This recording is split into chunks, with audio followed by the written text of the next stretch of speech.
Hey everybody, welcome back to another episode of the Lesbian Line. This is Whitney and it is episode 15 where we're going to talk about mental health. Surprise, you guys, we have a guest star appearance and it's not Kasima because Kasima is on vacation. Friend, I hope you have all the fun and do all the things. Our surprise guest is Jaranda. Hi, everyone. It is Jaranda from Bella Brown Girls, LLC.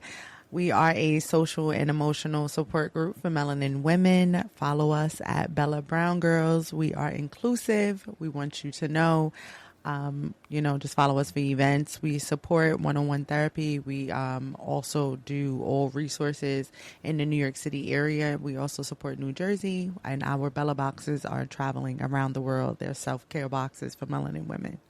I love that. I'm gonna try to get one. I want one now. Absolutely. We'll get you one. Nice. I appreciate you. Okay, what are you studying in school? Because you are also in school. Yes. So I am getting my EDD in educational leadership, and so it's very exciting. It should help me definitely lead the future of tomorrow, right? That's what we're trying to do. Exactly. Just take it over. Yes. So we're both in school doing what we need to do, doing the things. Okay, so this episode is going to be about mental health because we both are interested in mental health. So we thought this would be a great conversation to have, especially mental health within the LGBTQ community. But before we get into the 3 stories that we have, a quick heads up before we dive in. I'm not a medical professional or therapist. This is all just commentary, conversation, and community. This whole project is inspired by my doctoral research, which is all about exploring how queer people learn, share, and reflect on relationships online. We'll be diving into queer stories found on social media like Reddit, Instagram, or stories that you send into the Lesbian Line Reddit thread. Everything we talk about will be linked below so you can read the original stories for yourself. Thanks for being here. Now, let's get on the lesbian line. All right, our first story for today. Is it fair to date while your mental health is trash? Basically, what the title says. The rest is just personal stuff you can skip, LMAO. I long for a woman to call mine. Someone I can build a life with. I'm incredibly lonely. I just kind of stopped looking and stopped going out as of recently, though, to be honest. I struggle with depression and anxiety tremendously, and the depression is possibly from bipolar disorder.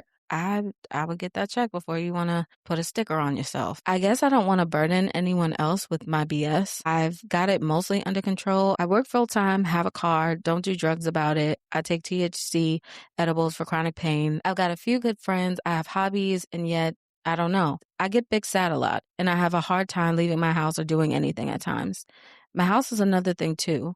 I had to move back in with my mom after COVID hit because my roomies broke up and moved out and kind of left me high and dry. Housing prices were insane, so moving home was really my only choice, and I'm going to be stuck here for a couple of more years. I don't know. I guess I want to wait to date until I move out and my mental health gets better, but also I don't. It just feels like dating at the moment would be selfish, but dear Lord, I want a girlfriend so badly. Am I just telling myself this because I'm down on myself and have the Wow. blues? Yeah. That's a lot. That's a lot.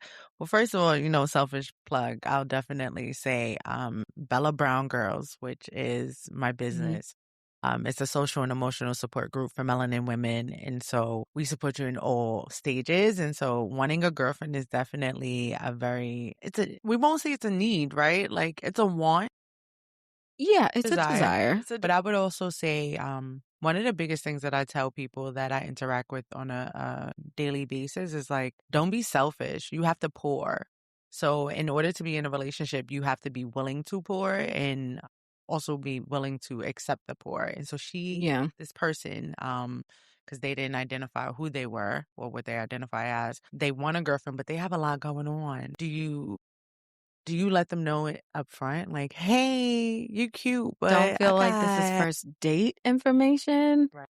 I think I have like a biased opinion because I struggle with these things as well, but it didn't necessarily stop me from dating. It it almost prompted me to take better care of myself because I knew that I wanted to be in partnership with someone. So I don't think it should be the thing that stops you from dating, but I think you have to take care of yourself if that's what you want to do. Definitely. Yeah. I think we were brought in this world to be peers. So Mm, it definitely, I feel like, that's a as a good choice of person that, time. has been married to a woman, I was married for five Yeah. years in a relationship for 17, right? Like, Sounded good. bruh, bruh, can I get my time back? Sorry, Okay. sorry, sorry. Excuse me. I'm healed though, right? But anyway, yeah, it's a lot of time. But when you have a partner, you tend to motivate each other. Your goals look different. Your desires are different if the person is healthy. Yeah, So that's also something that you have to look into. And sometimes when you have your own sugar going on, it's hard to identify somebody else's red flags because you kind of that's true. pacify things like, Mhm. like, well, I'm not doing this, so it's okay if you don't call me back. Like, no, if that's a non-negotiable for you, then that's something that you need to be able to express. Yeah, that's true. You definitely want to get really clear on what you want in a relationship and what you're willing to tolerate and what you're capable of bringing into the relationship because if you don't have anything, like that's not necessarily like due to anxiety and depression. If you're not in a space to be in a relationship, then you shouldn't be. No. Yeah. All right. So let's see what the comments have to say. Let me see. All right. Let's read the first one with 31 upvotes. Struggling with depression and anxiety can make it feel like there's this extra weight on everything, especially relationships. That's true. It's tough because you want to connect with someone, but you're also worried about bringing your struggles into a relationship. That kind of self awareness actually shows you care deeply about the well being of others, something that would make you a really empathetic and supportive partner. I feel like if you exist as an empathetic person, you really have to be careful dating because Mm. toxic people love an empathetic soul. You feel. Sorry. Okay. You be feeling and they be taking Right. everything. Take it They'll take advantage. your soul You if you steal it. okay. That's Okay. They take a piece of you. So you yeah. have to if you're an empathetic person, like you have to be careful like with your heart and with like the energy that you give to people. It goes on to say, it's easy to feel like you need to have everything fixed before dating, but life isn't about reaching some perfect state. We all have struggles. And honestly, finding someone who's understanding can make a world of difference. There are women out there who want to walk beside you through the ups and downs. It's not selfish to want companionship. I agree. I agree. I agree. I also had to move back in with my parents for a while. That can be frustrating. I know that sense of wanting to be in a better place before dating, but also feeling that deep loneliness. Maybe it's worth giving yourself some grace here. It's not easy, but the right person will understand and appreciate all the effort you're putting into your life.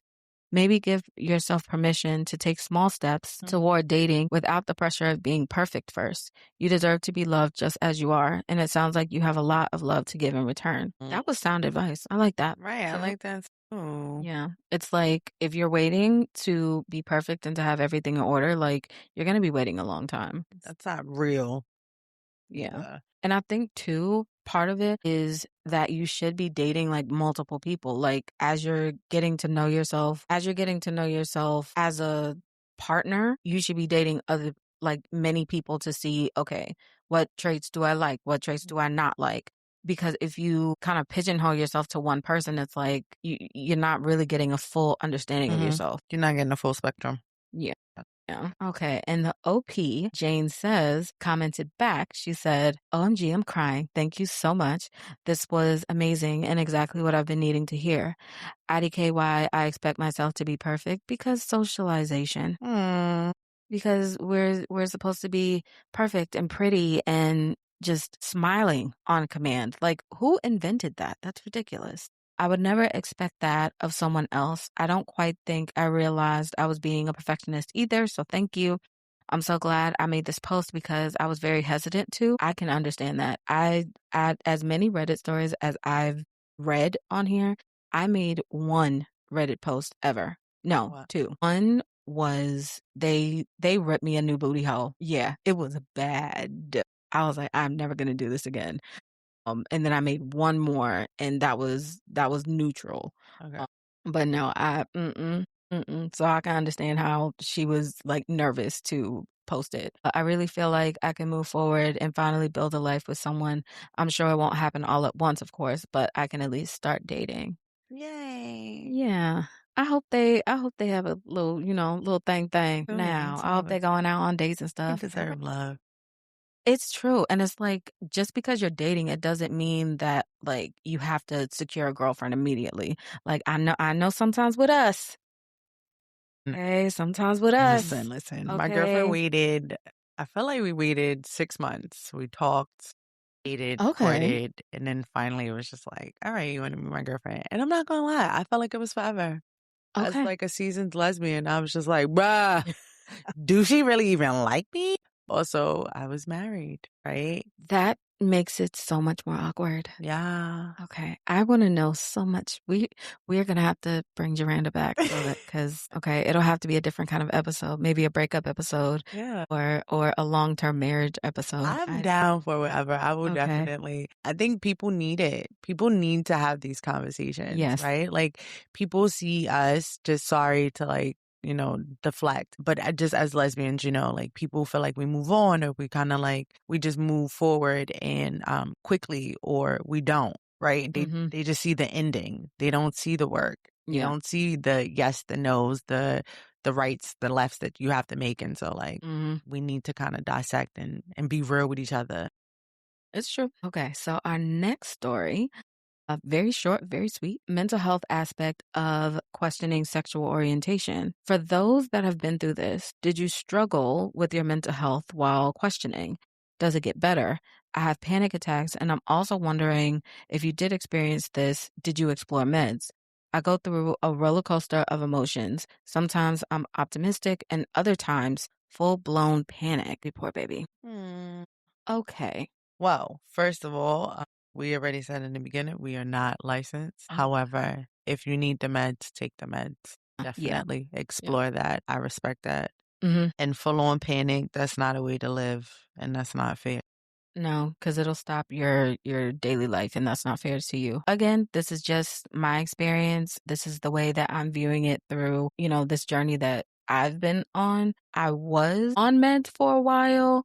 I actually tried three different ones just because I'm like, okay, I know something's not right. I'm trying to figure it out. I'm trying to, reach homeostasis, if you Mm-hmm. will.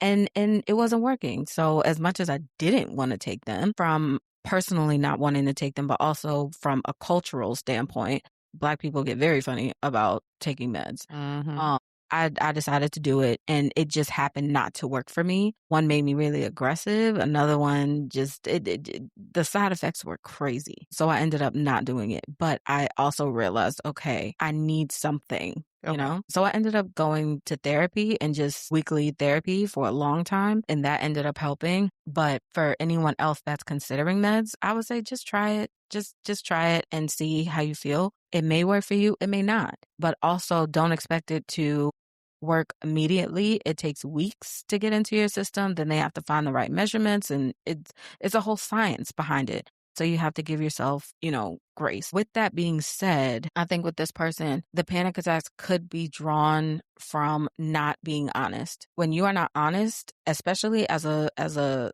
woman of center person, it gets stuck in your body. It's going to get Mm-hmm. stuck somewhere in your pelvis, in your chest. When you are not honest, it manifests in your body. So I would consider just starting to unapologetically tell the truth, even for little things. Like if someone asks you to do something and you don't want to do it, say no. Just say no. Yeah, Because no is a full sentence. Okay. absolutely. But if you're questioning, it's just there's a certain amount of honesty and bravery that you have to have with that. And being honest is paramount for this. What are your thoughts, Tranda? Definitely. I think you have to, when you say questioning your sexual orientation, I'm a little biased, just when you Why say, is that, friend?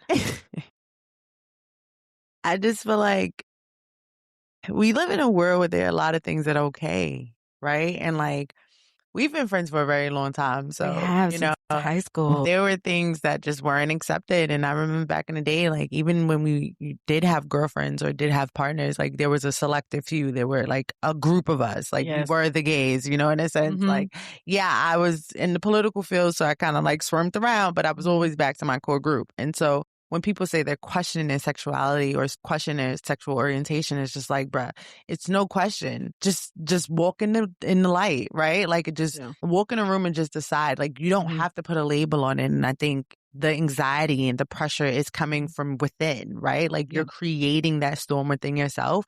If you just wake up one morning and just say, I want to explore the world, just explore. Like stop putting a cap on yourself. And that's why we can't really elevate to a different place because we're kind of like stuck in a bubble. So that's why I'm biased and I'm free. Like I just kind of, I call myself a unicorn. So I do what I want. Yeah. But I think too, it's the social aspect of it too, because even in high school, they were harder on the gay kids than they were on the straight kids. Like I remember like going to class one day in a super rush. I was not trying to make it late to Mr. Thompson's chemistry class.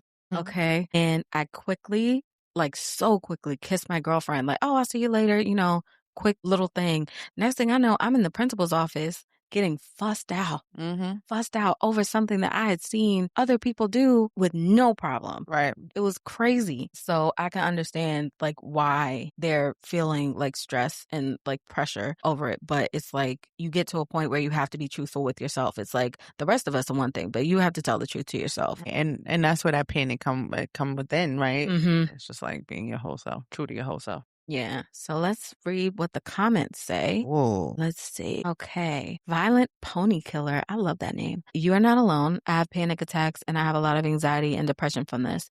I know so many people whose lives have been changed in the best way possible by proper mental health medication. But in my situation, I feel my anxiety is there to tell me something. And I think in my case, taking meds would be a Band-Aid solution to make myself temporarily feel better for not making the changes I know I need to make. Every single day is tough. I just wanted to comment and say, I know your pain and I hope it gets better for the both of us. Support. Yeah, it's just like, I don't have a solution, but I have support. That's nice. Okay, let's read one more.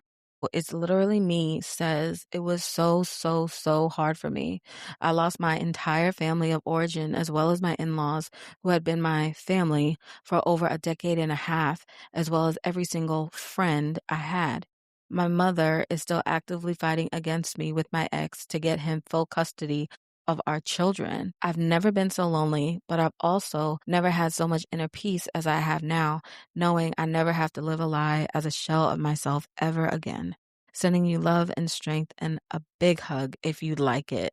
You're not alone. That's so Love sweet. that. Hey, it sucks when this happens, like when people just kind of write you off just for you being honest about what you are. They didn't deserve you, honestly. Like if people are going to do this to you, they don't deserve you.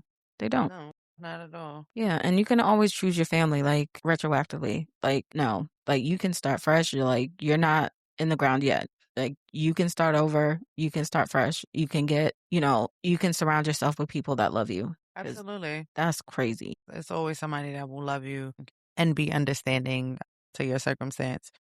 Sometimes family is not of the flesh, it's what we create. We definitely, as the gays, we feel like Yes, you have to. we You feel have like that, to. we feel a sense of purpose. Like I love you more than, or a sister from another mother. Like definitely. You have to, especially when people are coming up younger than you and they've been abandoned by their families or, hurt by their families in some way. It's like you have to, as the older person, be like, no, you don't really need them. Yeah. Like no, there's a whole club of us. Right. Okay. You deserve love too. Yeah. Especially, with it being Pride Month, let's say, I love being gay. Yes. Happy Pride, everybody. Happy Pride, everyone. You're doing such a good job. Everybody's doing a good job. Okay, our last story of today. Have you ever broken up with a partner because of severe mental health concerns? Don't get me wrong. Mental health problems are very common, and I'm not saying you should leave the second your partner confides in you about them.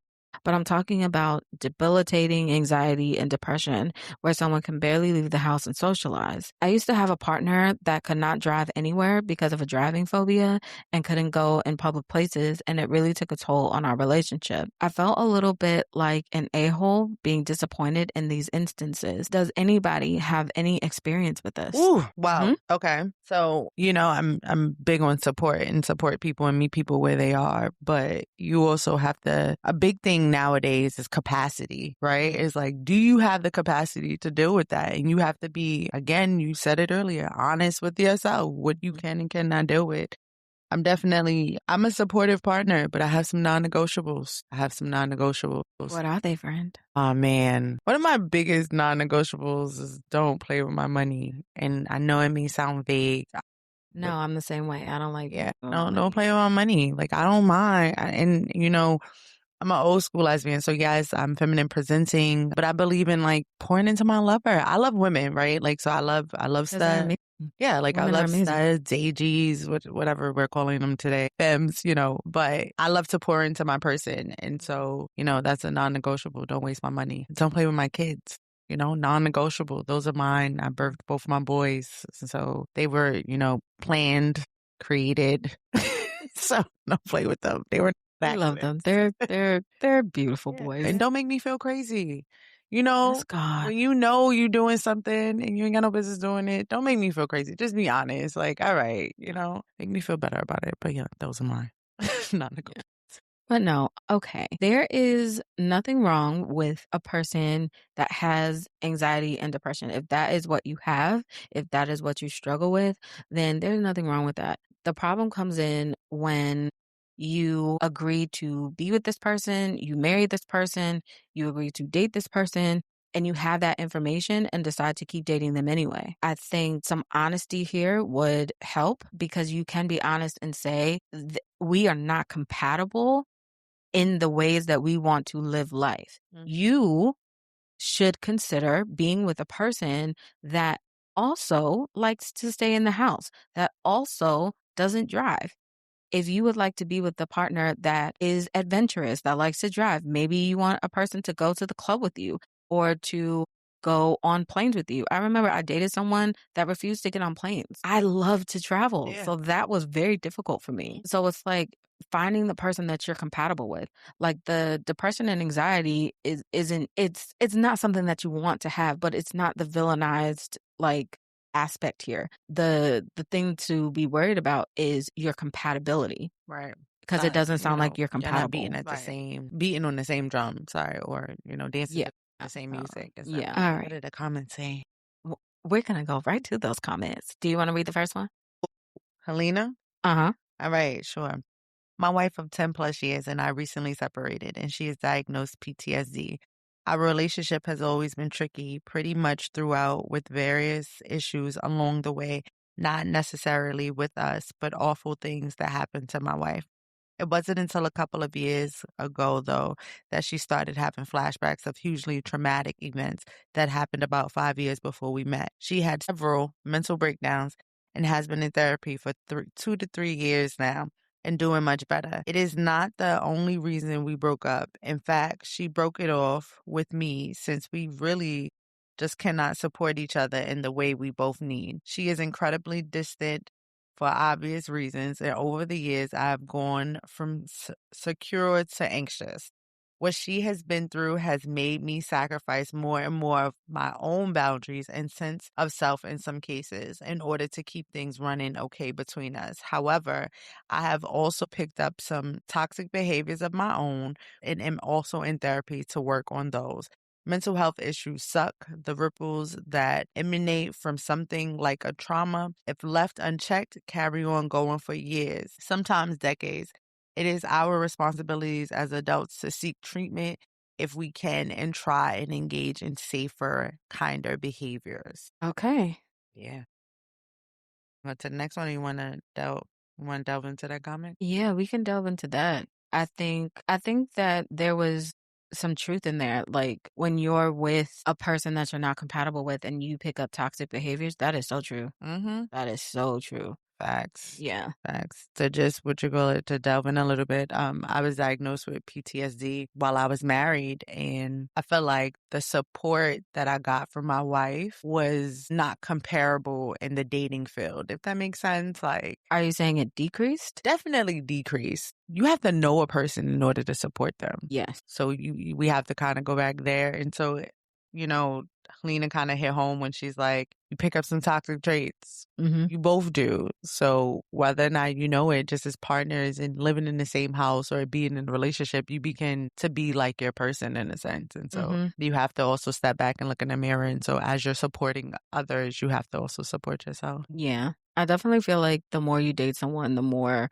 of their habits you pick up and vice versa. But some of that can be toxic too. Like this is so random, but it's like in the forefront of my mind. I was dating this one particular person and they had a lot of narcissistic traits. Again, I'm not a medical professional, so I can't diagnose anyone, but A they had trait a is a lot of trait. a trait is a trait. And I would always pour into them. I would always give them, give them, give them. And it never seemed to be enough. And whenever I had a problem, they would act like they didn't know what I was talking about. So whenever I was angry or upset, I had to really dramatize being upset. Like you could tell in my body, on my face, like this over dramatization of what the emotion was. So after that was over and I went into the next relationship, they're like, "Why are you being so over dramatic?" Right.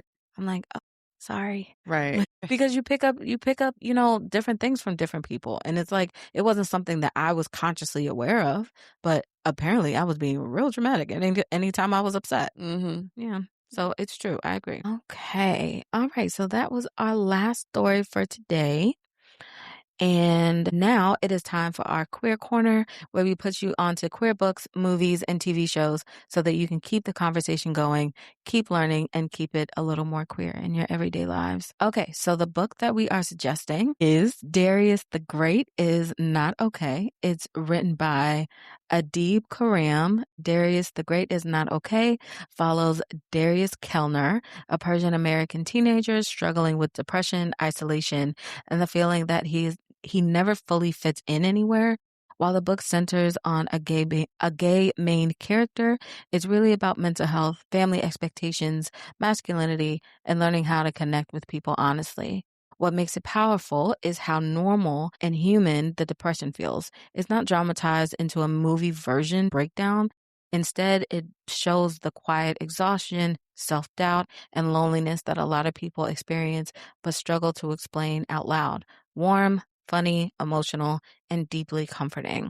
I would read that. That sounds good. Okay. The movie that we are suggesting Movie is is Moonlight. Follows Sharon, a young black gay man growing up in Miami as he struggles with identity, poverty, bullying, trauma, and emotional isolation across different stages of his life.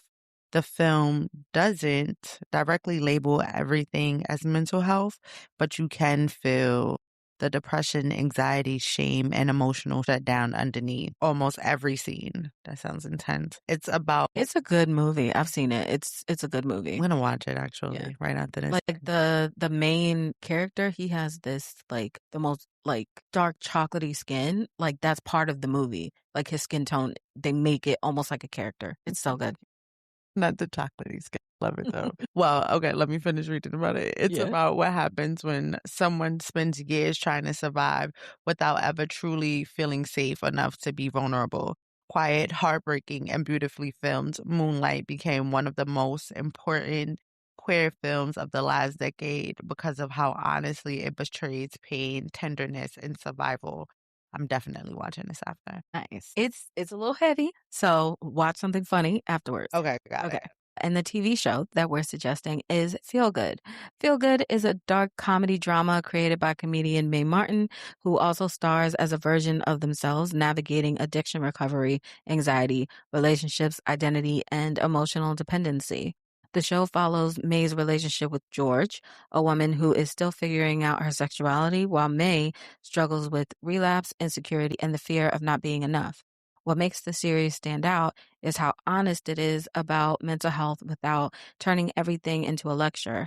It talks about addiction, trauma, codependency, and self worth in a way that feels painfully realistic at times. Funny one minute, devastating the next, and very emotionally sharp. All right, y'all. If you like what you heard today, go ahead and like, share, and subscribe. It helps more folks find us and keeps this space growing. If you have a story to share, please post it on our Reddit page. Thanks for listening, and we'll see you next time on the Lesbian Line. Bye.